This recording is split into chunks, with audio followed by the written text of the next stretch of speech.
Welcome to SDHC's Health and Wellbeing podcast. Before we begin, we want to emphasise that the information shared in this podcast is for educational and informational purposes only. While we strive to provide accurate and up-to-date content, it is not a substitute for professional medical advice, diagnosis or treatment. Always seek the guidance of your doctor or other qualified healthcare provider with any questions you may have regarding a medical condition. Never disregard professional medical advice or delay in seeking it because of something you have heard on this podcast.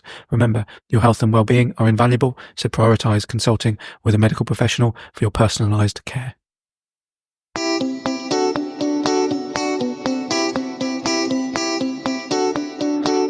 Hi everybody, you're listening to the Health and Wellbeing podcast from Hillbrow Health and Wellbeing and SDHC with your host, Dr. Nick Harvey. The purpose of this show is to help people understand how they can help themselves and others with their health and well-being. Every episode I interview an everyday expert to understand the latest evidence and advice on how to improve your own health and help others. We're delighted to have Khalid Malik here on the podcast, orthopaedic hip and knee specialist with a well-established practice in East Sussex. Khalid splits his time between NHS at Eastbourne District General Hospital and Conquest Hospital and his private practice at Nuffield Health, Brighton Hospital and Sussex Premier Health. Khalid's expertise spans a wide range of procedures including extremity trauma, primary total hip and knee replacements, unicompartmental knee replacements, robotic-assisted and custom joint replacements, and revision surgeries for both hips and knees. He obtained his medical degree from Imperial College London, one of the world's leading medical schools. After completing his specialty training across Kent, Surrey and Sussex, Khalid refined his skills through a specialist fellowship at the renowned Wrightington Hospital, a centre famed for its pioneering contributions to lower limb arthroplasty.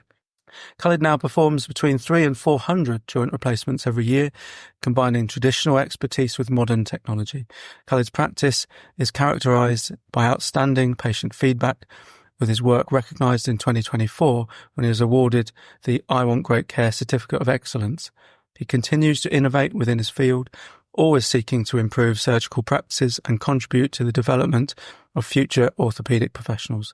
Driven by a passion for his work, he's committed to sharing his knowledge and expertise with the next generation of orthopaedic surgeons. Wow, Khalid, welcome. Thank you very much for the warm welcome. Glad to be here and great to meet you. Yeah, great to have you here. I'm exhausted listening to everything you do, even on an annual basis. I mean, 300 or 400 joint replacements a year. That's a huge number, isn't it? It is a reasonable number, but it just keeps life quite interesting because I do hip and knee replacements. So my practice is sort of split in 50-50. And that means that doing 300 to 400 joints a year gives me the ability to be able to do 150 to 200 joints on the knee side and the hip side. So it keeps the volume up, keeps the expertise. And really, we know that high surgical volume leads, generally speaking, to better patient outcomes. And it just keeps you busy, and busy is good. I enjoy doing what I do, and I'm happy to be able to provide these services to the communities across East Sussex. Great. Before we came on, we were talking a little bit about family as well as our own health and how we keep ourselves fit. With you so busy in your professional life, are you managing to, support your personal life? Especially you mentioned about your own knee problems and how you support that, because I think that can often help all of us, really, isn't it? Keep well and fit. So give us a little window on that. So I'm probably not the best person to talk about work-life balance. I personally don't think a perfect work-life balance really exists. I think it is a myth, but I think striving to achieve that is definitely something we all should continue doing. From a personal perspective, I think I tend to sort of divide my preferences into three sections. I've got my family, my practice, and my health. Really, I think I try to just achieve the perfect balance between the three. And I try to be flexible, I try to be organised. And in order for me to strike that balance such that, one of these aspects of my life don't just fall apart, I ensure that I'm organised. I've got a great team around me. I've got great colleagues who can step in at times.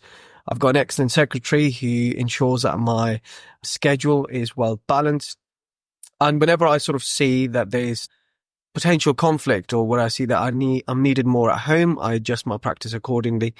I think on top of all of this, I'm also very much aware that my own health is very important. I had an ACL injury when I was 23. I ended up requiring an ACL reconstruction, also had meniscectomies due to the damage in my knee. I knew quite a long time ago that, 10, 15 years down the line, I will start to pay the price for doing all the sports and sustaining all the injuries. And therefore, I noted myself that if I've not worked out, if I've not taken the time out to go to the gym, do the low impact exercises, engage in the strength and conditioning work, then I myself start to suffer from pain in my own knee, which inadvertently makes me quite unhappy. It makes standing quite difficult if you're operating. And therefore, I'm constantly ensuring that I am giving enough time to all three aspects of my life. Having a happy wife means a happy life. Having happy kids makes us happy. Having, a busy practice, having patients that are satisfied makes us feel great about what we do. And working with colleagues that are excellent who help you out also just keeps the momentum going. I think, as I alluded to earlier, I just think perfect work-life balance doesn't exist. I think there has to be some flexibility all the time, and one has to remain organized and stay on top of things, really. Thank you. And interested how you really utilize those around you to support you to maintain that. Thank you for that little window. So talking about little windows, then we're talking about surgery and minimally invasive surgery earlier on. I'm interested to touch first on kind of robotic assisted surgery, because it's something that you practice. Tell me a bit more about that. So robotic assisted hip and knee replacement surgery is not something very, very new. We know that the robotic technology for both hip and knee joint replacements has been around for well over a decade, but it's really just the last 5-6 years that it's really taken off. And the principles behind performing these procedures and why this has really come about is, historically, we have relied on certain things which to this day applies, such as seeing the patient, examining them clinically, ensuring that we do x-rays, which are really 2D views of a 3D structure, then planning the operation accordingly and essentially executing the surgical steps in a fashion such that, the patient achieves a stable joint with good range of movement at the end. But in the olden days, and even to an extent even now, we heavily rely on 2D imaging of a 3D structure, and really x-rays are 20th century investigations, and we are now in the 21st century. We know no two patients are the same, no two knees, no two hips are the same. So each person has got an individualized anatomy which is specific to them. And what robotic surgery really allows us to do, there really are sort of two main steps. One is surgical preparation and surgical planning.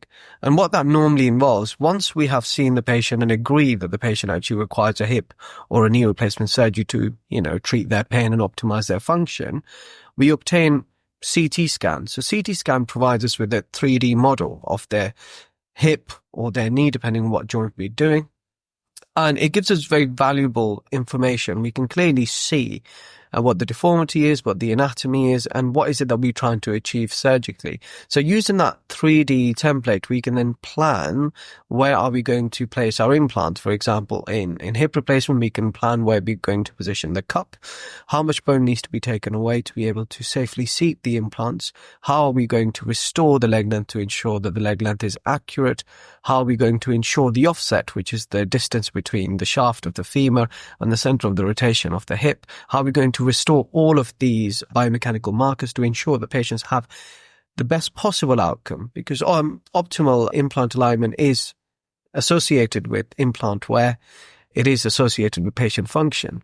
So that's on the hip side. And on the knee side, we can use that 3D model. We can on a 3D model, we can plan where we're going to make our cuts, where we're going to put our implants, and how we're going to balance the knee.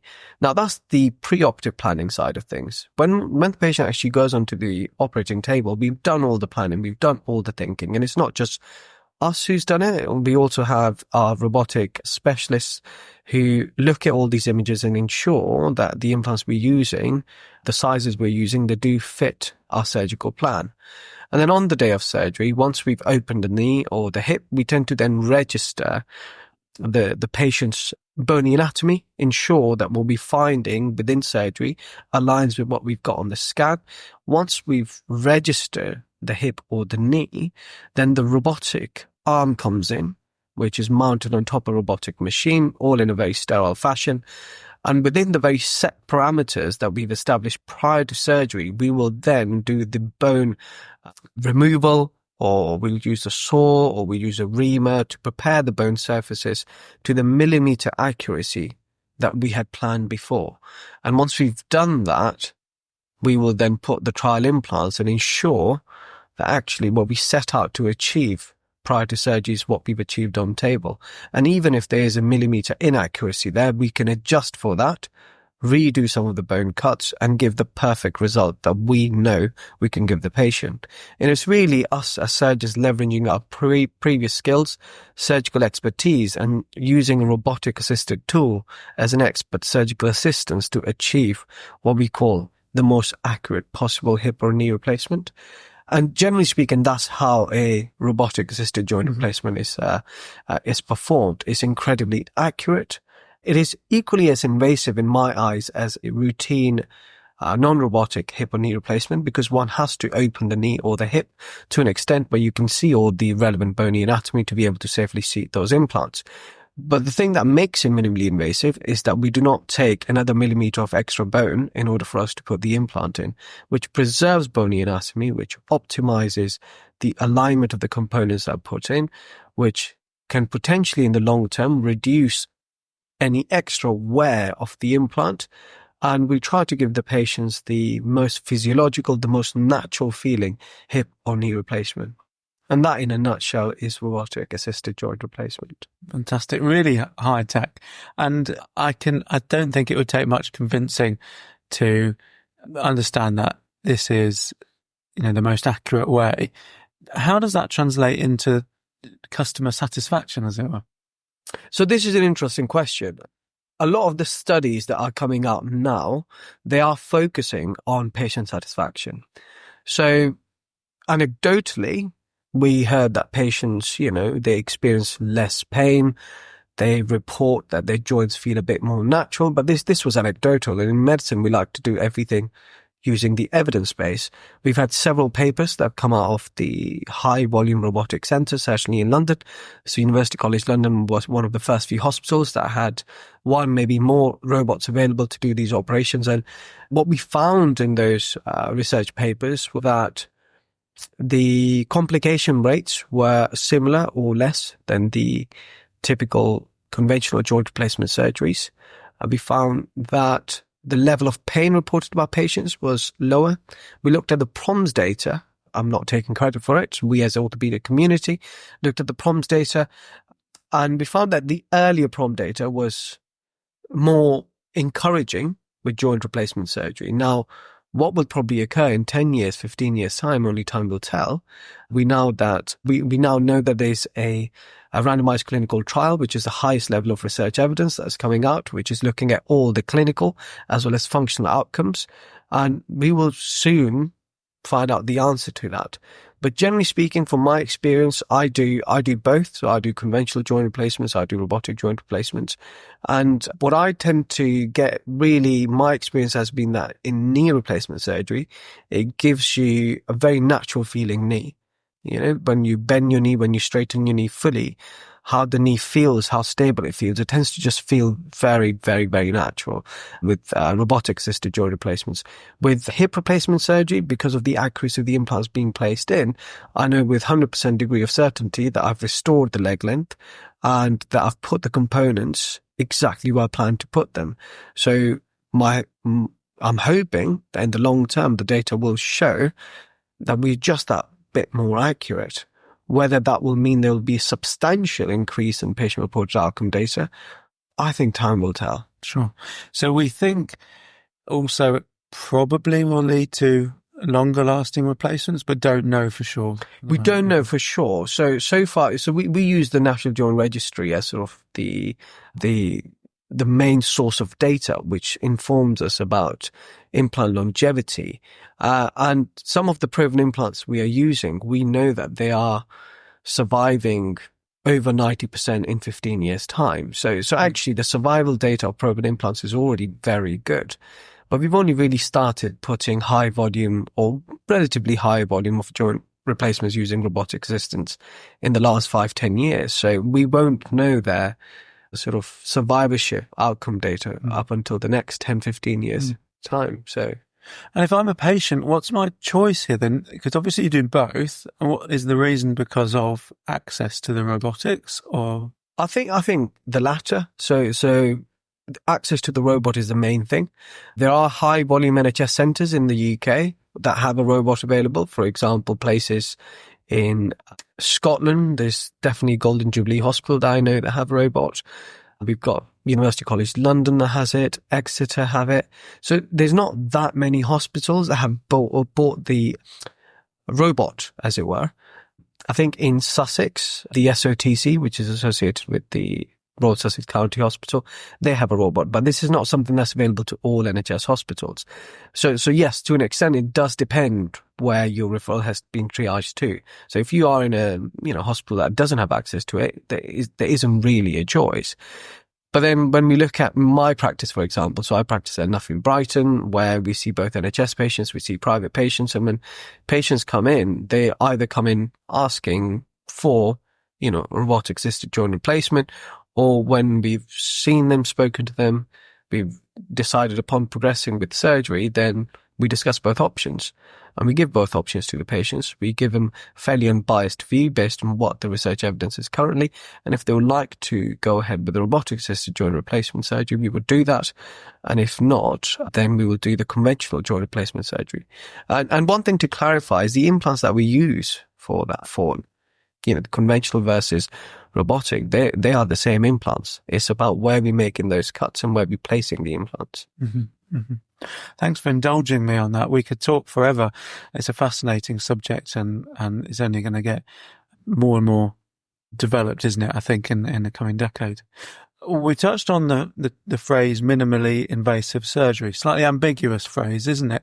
Do you want to expand on that and what expectations are around that and what expectations should be around that phrase? So I think there are two aspects of minimally invasive surgery. I think we've got to think about this in terms of joint replacement separately and arthroscopy separately. So arthroscopy is a procedure around the hip or the knee, which we perform using 2, maybe 3 very small stab incisions, normally no more than a few millimeters long. And then we go in with a camera and some equipment to perform the operation that's required. Now, there's no doubt that arthroscopic surgery is better than open surgery for one particular pathology. So in the knee, for example, if one is doing an ACL reconstruction or when they're doing a meniscectomy, arthroscopic surgery, which is minimally invasive, has been proven to be much better than open operation. And that seems to be now the gold standard of treatment. So there's no debate about that. Now, in my specialty, which is more around joint replacement surgery for the hip and the knee, I think the minimally invasive surgery could be slightly misleading term. Some people may define minimally invasive surgery as a procedure performed via a very small incision, whereas there's another concept where you make an appropriately sized incision to view the joint that you're replacing, and you're minimizing the internal dissection to try sparing most of the tendons around the hip, for example, to try accessing the hip. So there's definitely two schools of thoughts. I think I like to use the philosophy of appropriately invasive joint replacement surgery. So if you've got a large patient who's got significant, soft tissue envelope around their hip, for example, or if you've got a really muscly person who's got lots and lots of muscle bulk around their hip, then one trying to do joint replacement through very small incision may well lead to certain risks, such as, inadequate view of the joint, potential fractures, excessive retraction of the soft tissue. So it can actually lead to more harm than good. And that's something that's worth considering. Whereas minimally invasive surgery for somebody who's, older age group has got much more flexible, pliable skin, quite slim, and we can access the hip or the knee pretty quickly, then doing small incisions, minimizing internal dissection is all entirely feasible. So yes, I think if we are preserving soft tissue, we are doing adequately sized incisions, we're minimizing the amount of retraction, then patients are then more likely to recover much quicker and they tend to get on their feet much quicker. They tend to have really good outcomes. And ththose settings, minimally invasive surgery is incredibly successful. And we see that day in, day out in our practice. Whereas in patients who are really rather quite large, whether it's adipose fatty tissue or whether it's lots of muscle, one has to actually then make appropriately sized incisions, and one has to do a properly sized dissection to expose the joint and put the implants exactly where a surgeon means to put them. So thank you. So we're really kind of highlighting that patients probably want to ask more about, what is the best way of approaching my problem with the highest chance of the best possible outcomes, rather than, can I go minimally invasive? Because it doesn't really translate necessarily to the right outcome. Absolutely. I think patients that come into clinic with a certain expectation, without having been seen, without being examined, without having had their x-rays done, without having those conversations, I think one can be led to believe that one particular procedure is better than the other. But it really is after that assessment, after that conversation, after finding, appropriate information, evidence-based information, that patients can be more informed about which approach is better for that particular patient. So it's individualized decision-making, individualized surgery for that one particular individual.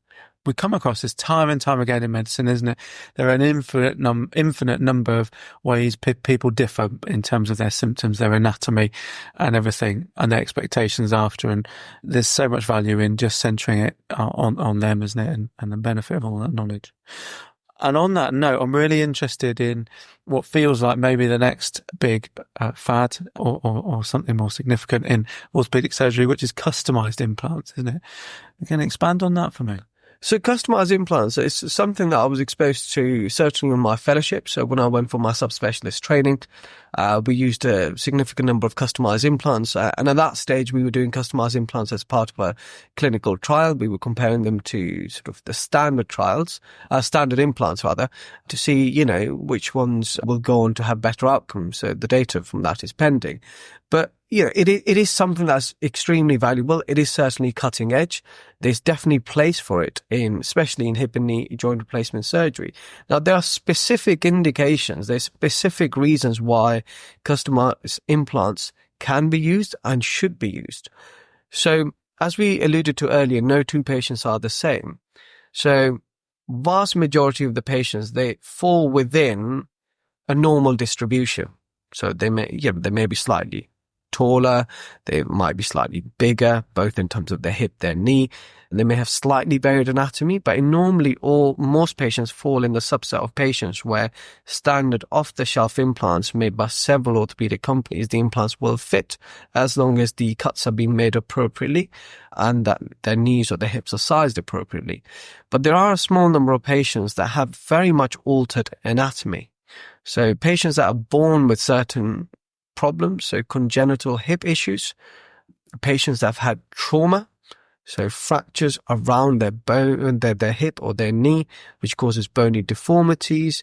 They may have infections that cause for example, the femoral canal to be completely occluded. In those kind of cases, standard off-the-shelf implants may not be suitable because the equipment we normally use to size the hips or prepare from the bony surfaces may not work. And when we see patients and we've assessed them, we've done appropriate imaging, we can anticipate that. And in those cases, actually, we have the availability of this technology where we can get, again, CT scans, 3D models, and then based on the results and the analysis of their bony deformities, we can ask certain companies to make customized implants, which are essentially a copy of what patient's natural anatomy is like, an implant that's made specifically for that patient. And with those implants, we tend to get patient-specific instruments where we don't have to sort of use our conventional instruments to prepare the bony surfaces. And through that combination of CT scan, CT planning, customized implants, and patient-specific instruments, we can achieve a successful joint replacement surgery for a patient with quite a significant deformity and altered anatomy. And there's definitely place for it. I think customized implants as a standard across the board for all patients, I'm definitely not a proponent for this because it's certainly not necessary. The data that we have for hip replacements, knee replacements, for standard implants is so good that why make a good operation, potentially more complicated, absolutely. But on the other hand, patients that have significant bony abnormalities, we know that the data that we have in customized implants for the last 10 years actually shows quite successful outcomes. And generally those patients tend to be the younger patients who've had significant issues. For example, I had a patient who was only 19. We had to do a joint replacement on that 19-year-old patient because he had sickle cell disease. Because of sickle cell disease, he had this condition called avascular necrosis, which caused for lack of blood supply to the femoral head, which caused the femoral head to completely collapse. The anatomy was all over the place. And in order for us to even consider doing a joint replacement, we had to get a CT scan and we had to analyze using the standard implants, see whether this was even feasible to do with the standard implants. And when the answer was no, we contacted one of our companies that we had a contract with and asked them whether they could help us. And within a matter of a month or so, we managed to get the CT scan, got the implants made in Germany, and they all came in a box with the implant, the patient-specific instruments. The operation was no longer than the routine operation. The patient had a really successful operation. I think the patient's now a few years down the line and doing really well. So there is definitely a place for it. And when it works really well. Mm-hmm. Thank you. Yeah, fascinating. So a lot of people who might be listening think, all very good, but this is quite cutting edge. There's probably a lot more generalized tips that we can come up with. And before we do that, are there any other kind of common myths and conceptions that we haven't touched on yet that you'd like to share? I think that there are a few. I think that first, the misconceptions. So patients, over a certain age, when they start experiencing hip pain, one of the most common misconceptions and that I tend to encounter in my clinic is that patients coming in saying, I've got pain in my hip, and they've got their hand on their side of the hip around the buttock. That's really one of the most common misconceptions. And patients feel that just because they're over a certain age, whether it's 50, 55 or 60, and they've got pain on the side of their hip, that undoubtedly they've got arthritis because their parents did. So it must be that. That's definitely the first misconception. And generally speaking, what I tend to inform patients that actually the normal telltale signs of arthritis in your hip tends to be pain in your groin. It may radiate to the buttock. It is possible that you may get some associated pain on the outside part of your hip, but generally speaking, it's groin pain, stiffness, inability to bend down, tying your shoes. Those are really the telltale signs. And actually, pain on the side of the hip tends to be something else, such as bursitis, which is inflammation of the tissue on the side of your hip, or possible tendinopathy of the muscles attaching to the side of the hips. So that's something I encounter quite regularly. I think some patients coming in with knee pain and then being entirely convinced that pain is coming from their knee, when in fact the problem is higher up. So that's the other thing that I speak to patients about regularly. And therefore in my practice, I ensure that when I see patients, I examine both their hip and their knee to ensure we're not missing any pathology. Those are really the top two. The third one that I encounter a lot, certainly in the Southeast Coast, I think we all love walking. Everybody walks. And although we encourage walking, I think one must not get confused between walking and exercising.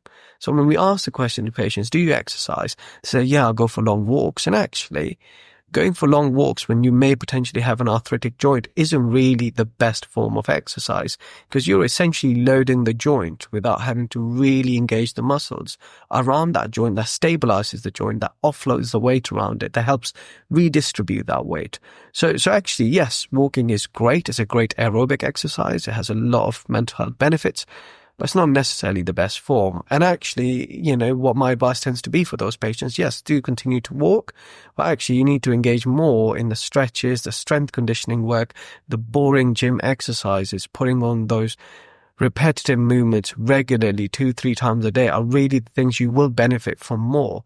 So those are 3 misconceptions, really. I think the myths, the other thing that I would very much like to talk about is, when is the right age to have a joint replacement operation? I think there's most commonly question asked in my clinical practice. I think we're increasingly seeing patients in their 50s, maybe even 40s, who've got significant hip or knee arthritis. And rightly, some patients feel that actually they're too young to undergo joint replacement surgery. But sometimes I get that odd patient in their 40s or their 50s who has significant debilitating arthritis of their hip. And anybody who's listening to this, anybody that has experienced significant arthritis of their hip, can probably recall how miserable it was. Really, every single movement from sitting, standing, lying down, working, driving, life starts to become quite difficult. And in fact, people tend to start limiting themselves to their home, their neighborhood, just to their shopping mall, and they don't go out for walks. And I think if you're finding yourself in that situation and you are young, if you have established arthritis, this myth that, I'm too young for a joint replacement surgery because if I have a joint replacement now, in 10 years' time, it will have to be redone. It, to an extent, is true, but actually, I think there's a bit more to this story. As we talked earlier, that the implant performance of the most up-to-date implants that we have used over the last 20 years show that vast majority of proven implants over, the 15-year data is suggesting actually over 90% of those implants are working well to this day. So actually, if the indication is correct, if the reason we're doing the joint replacement is correct, we will most likely improve your function. We will most likely treat your pain. You're less likely to have complication. A hip replacement has been deemed as the operation of the century. So actually, if you're living in your 40s with miserable degree of pain, I think one has to look at that option. And although surgery, I'm not a huge proponent of doing surgery when it's not required, but there are instances where that myth can actually hinder patients from seeking that help. In those instances, I would say do see your doctor, do see an orthopaedic surgeon. It's worth getting that looked into. It's worth investigating. And together we can talk about whether a joint replacement surgery is the right option for you. Mm-hmm. Thank you. And in that young group, it's devastating, isn't it? What sort of outcomes would you expect? So I'm just thinking of, say, a 50-year-old who wants to go skiing again. Very good question. You should expect to be able to do the things you were doing 1 or 2 years before you started to experience pain in your joint. So if you're an expert skier, let's say a year before you started to get debilitating knee pain, you're conditioned to do that activity. Your quadriceps, your glute muscles, your calf muscles, your lower back is conditioned to do that. Once you've decided to undergo an operation, if you do have a successful operation, if your knee replacement has been done well, for example, you're most likely to be able to regain that level of activity, that level of independence. That's obviously slightly different to somebody who's not done any exercise for 5 years and has come and had a joint replacement. I think it's very difficult to get that patient back to doing something they did maybe 10 years ago. But for somebody who's been doing this consistently up until a point, and they've had significant pain and discomfort from that joint which stopped them from doing something they love, they all tend to return. I've certainly had patients that have gone back to dancing, skiing, playing golf, cricket, and really knee or hip. They have all done that. Yes, the recovery is long, it's difficult, it's tiresome. You need incredible degree of mental resilience. You need good strength and conditioning coaching after surgery. One has to be sensible, and one has to acknowledge that actually all improvement tends to occur in small incremental doses. I think giving yourself a set timeline saying, I'll return to skiing within a matter of 3 months, is probably unrealistic. But I think one can go back to walking, then potentially jogging, then afterwards training for that sports-specific activity. There's no reason why you can't return to your pre-morbid level of activity status. That's an amazing thing for people to hear, and underlines probably the importance, would you not say, that the importance that if you've got a severe arthritis, to have the operation before you decondition over many years? I would definitely agree with that. If you've got known arthritis, if you are to continue leaving things just because you're waiting for, let's say, retirement, or you're waiting for some other life event, or you're waiting for something to become debilitatingly painful, that probably isn't the wisest approach. I think at that stage, if you start to experience loss of muscle bulk, what we call muscle atrophy, loss of conditioning, generally speaking, we all tend to have some degree of deterioration in our overall health, which means we have less physiological reserve to be able to withstand the trauma of surgery. Then you're most likely to then have a slightly poorer outcome. You will still benefit from an operation, whether you're having it done now 5 years or 10 years.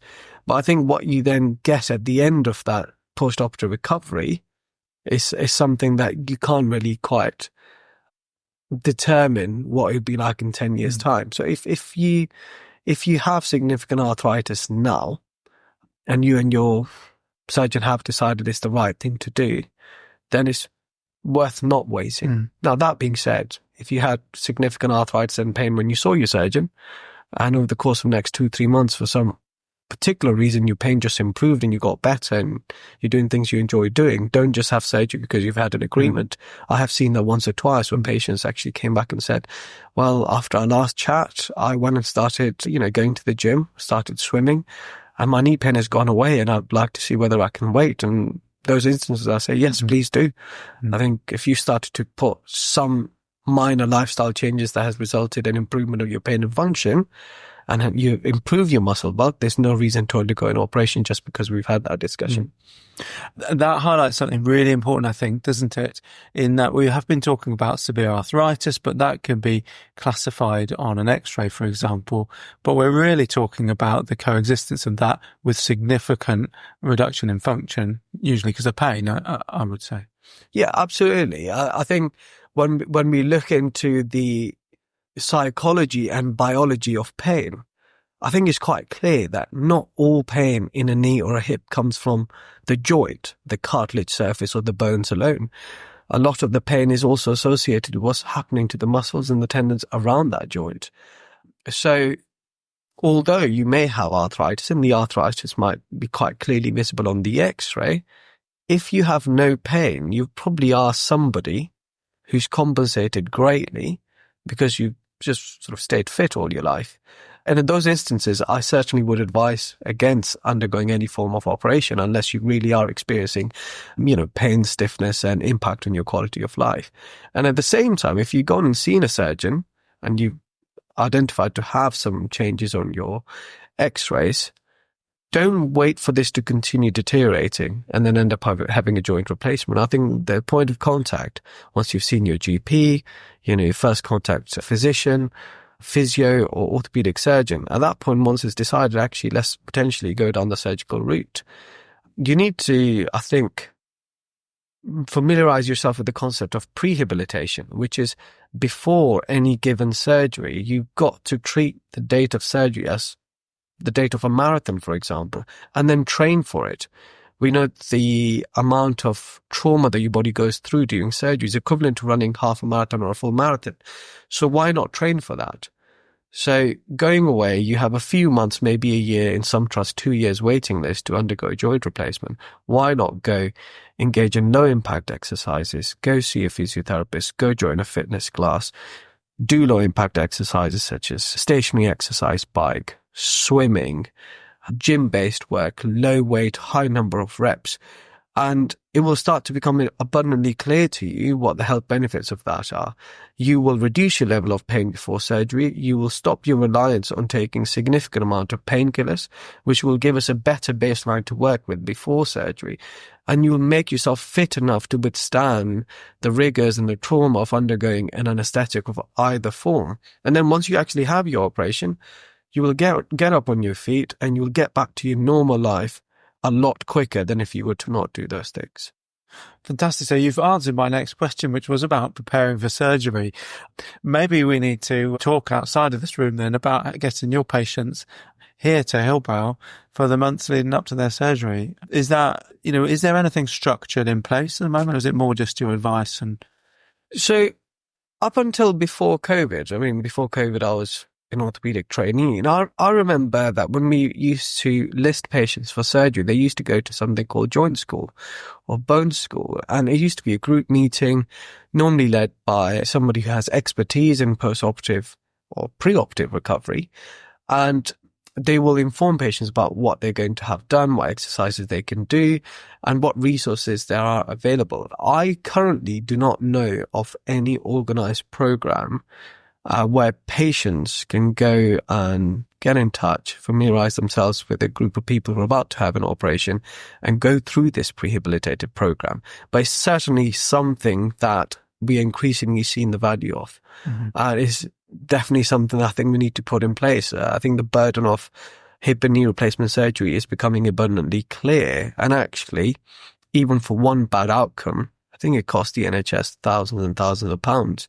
And it may well be incredibly cost effective to put these preventative measures in place to negate the likelihood of a negative outcome for any of these patients. Fantastic. Okay. Let's make sure we keep in touch on that then. Absolutely. So is there anything else you haven't touched on yet in terms of how best people can prepare for surgery and ensure it's successful after? So preparation for surgery. So it's different stages, really. I think the first stage, I would say, for patients is to gather as much information as possible and get credible information. So we have lots and lots of online resources available, such as Versus Arthritis. We have the NHS website. We have websites of East Sussex Healthcare NHS Trusts with information around what joint replacement surgery is. So the first thing really is for patients to try understanding what is it that they're suffering from, what is it that they're planning to have done, what are the benefits, what are the risks, and what the associated recovery looks like. Just having a map roughly in patients' head to navigate their way through is incredibly important, okay? And only that way one can make an informed decision and informed consent about surgery. So that's the first step. The second step, I think we've talked to length about, the importance of physical conditioning, weight loss. I think in addition to that, diet. We know diet plays an instrumental role in post-operative recovery. So a balanced diet, reduce calorific intake, but good quality calorific intake, ensuring plenty of fiber available. We know your diet does to an extent dictates the degree of inflammation that your body experiences after surgery. So there is definitely an element of having a balanced diet. Pain control. So vast majority of the patients who come see us in clinic who are being considered for joint replacement are on significant amount of painkillers. And I don't blame them. I think, you start to experience pain. The first thing you do, you take a paracetamol, you move up, you take ibuprofen, that doesn't work, and you carry on taking the higher level of pain medications. But I would advise those patients that if you're on a list to undergo joint replacement surgery, try getting yourself off all of those painkillers slowly, with the guidance of your physician, because you know that there's an endpoint to this pain. And in fact, you not being on painkillers prior to surgery makes the post-operative pain management a lot easier. And we have a much sort of predictive baseline that we can work with in terms of pain management. Certainly those three things. I think simple investment, like buying an exercise bike, a stationary exercise bike, it doesn't cost more than £100-200. I know, the current cost of living crisis is, it's a topic, but I think this is probably one of the best investments you will make. Do all of those things. And that's what I would do preoperatively. If you're a smoker, you need to quit smoking. I think myself and other surgeons around me are probably unlikely to offer joint replacement surgery if you are an active smoker. So that's something that has a significant association with high risk of complications. And other than that, look out for other resources available around you. I think I'd probably avoid a lot of TikTok and Instagram-based videos, because as much as you can see a lot of the health benefits, you can also see a whole lot of people posting about the horrific complications, and complications do occur. Your surgeon will talk to you very clearly and openly about the potential complications that can occur and the percentage risk of all those complications. So you're better off having that conversation with a clinician, and certainly a clinician that is going to perform that operation. I think that's really all my top tips. Thank you. I was just listening to you talk about diet, reminded me of maybe a topic that's more related to the osteoarthritis than the joint replacement surgery, but we probably wouldn't do the topic justice without touching on glucosamine chondroitin, I wonder, and also just wondered on your thoughts around vitamin D deficiency, which we're seeing a lot of, and whether that could impact prostheses, successful prostheses and things. Right, okay, fine. So So I'll talk, of course, I think if there's no osteoarthritis or there's no arthritis, there's no joint replacement. So they're both interlinked quite directly. So in terms of the importance of glucosamine, chondroitin sulfate, so you're alluding to the supplementation that's available, right? So I don't have a significant handle on any data that has shown a direct proportional relationship between consumption of these vitamins or supplementation and lack of development of arthritis.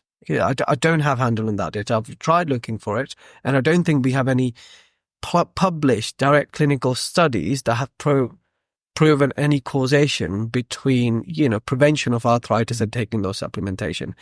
But on the other hand, one thing that's quite certain and that's quite clear to me is patients that ask me that question and who are already on the supplementation, I don't discourage them from using this. And there's only one simple reason for that.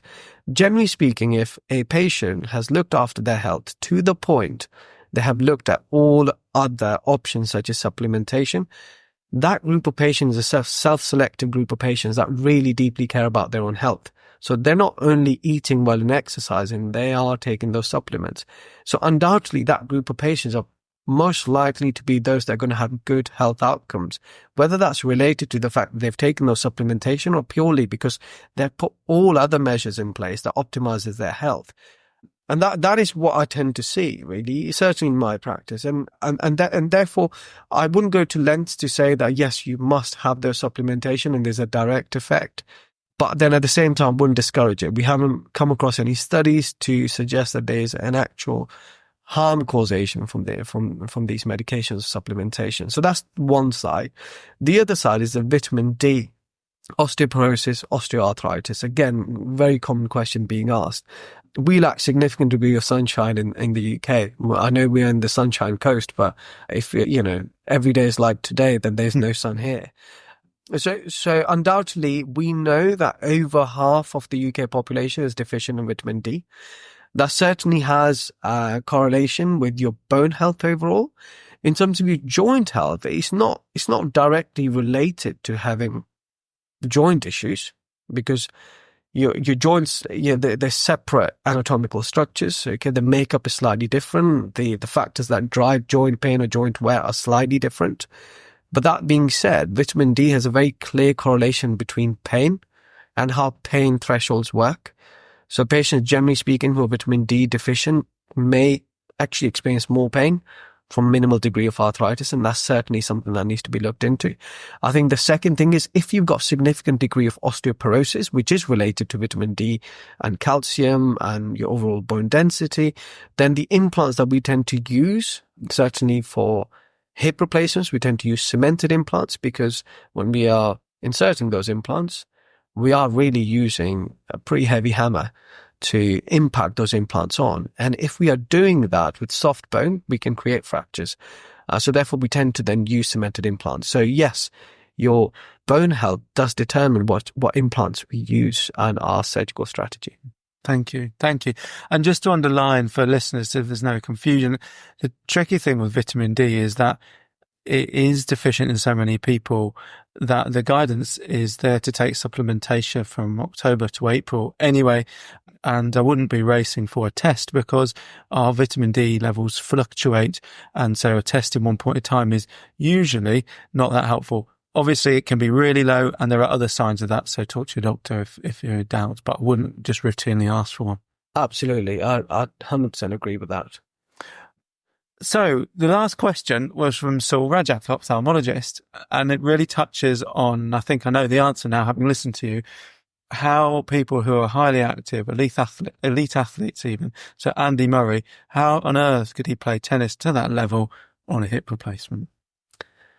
It's a very good question. It's, of course, a question that's come time and time again since Andy Murray returned to elite tennis after his hip resurfacing.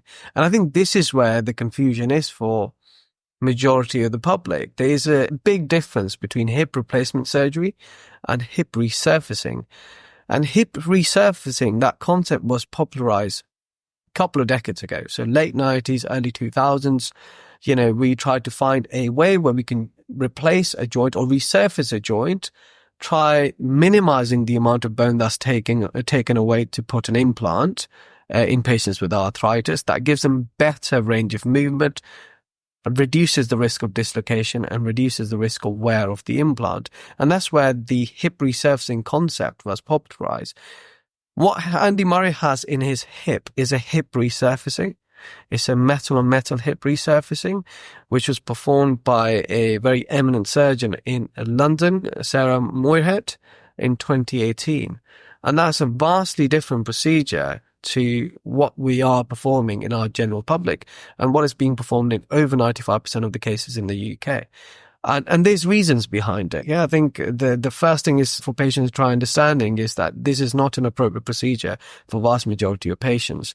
The reason why hip resurfacing fell out of favor in the UK, in the 2000s, we performed a lot of those resurfacing procedures. And over time, over the subsequent 10 years, we saw a lot of patients that had significant metal debris that was generated in their hips.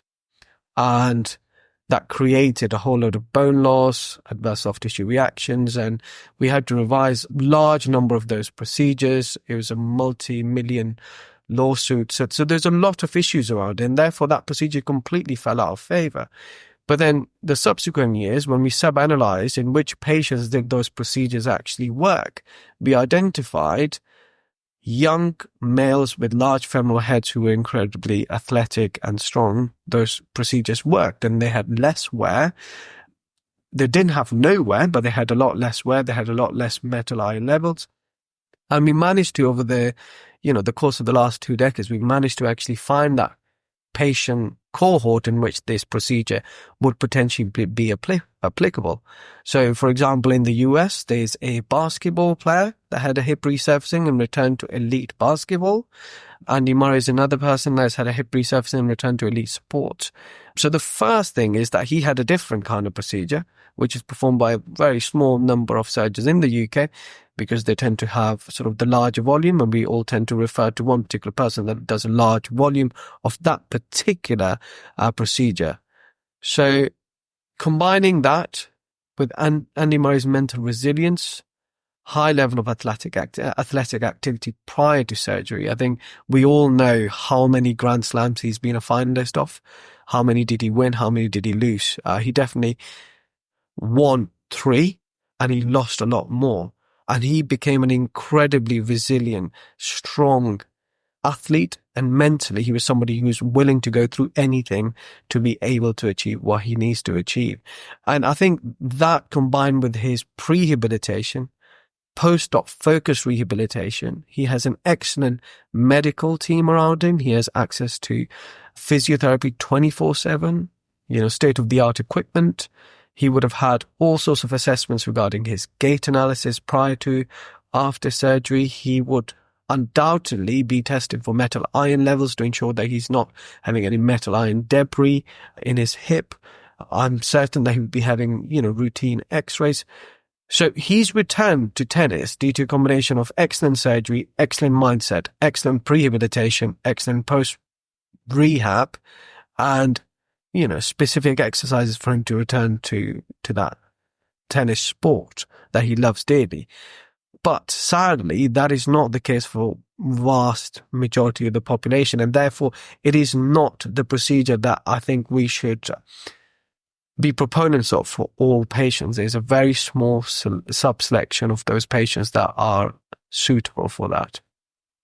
Thank you for that really thorough answer. It's fascinating and interesting. I didn't realise the extrapolation from the metal on metal hip and how that evolved and the evidence involved in that group of patients. Thanks for all your insights.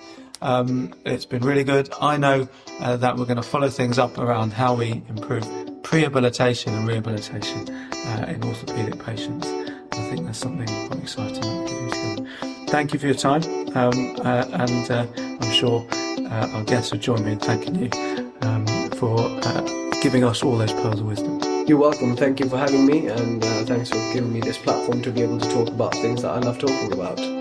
Thank you. You've been listening to the Health and Wellbeing podcast, where today's focus was on innovations in hip and knee replacement surgery with Khalid Malik and me, Dr. Nick Harvey. For more information and resources, check out our website, sdhc.org.uk. If you have any feedback or suggestions for future episodes, please email us at sdhc.feedback@nhs.net.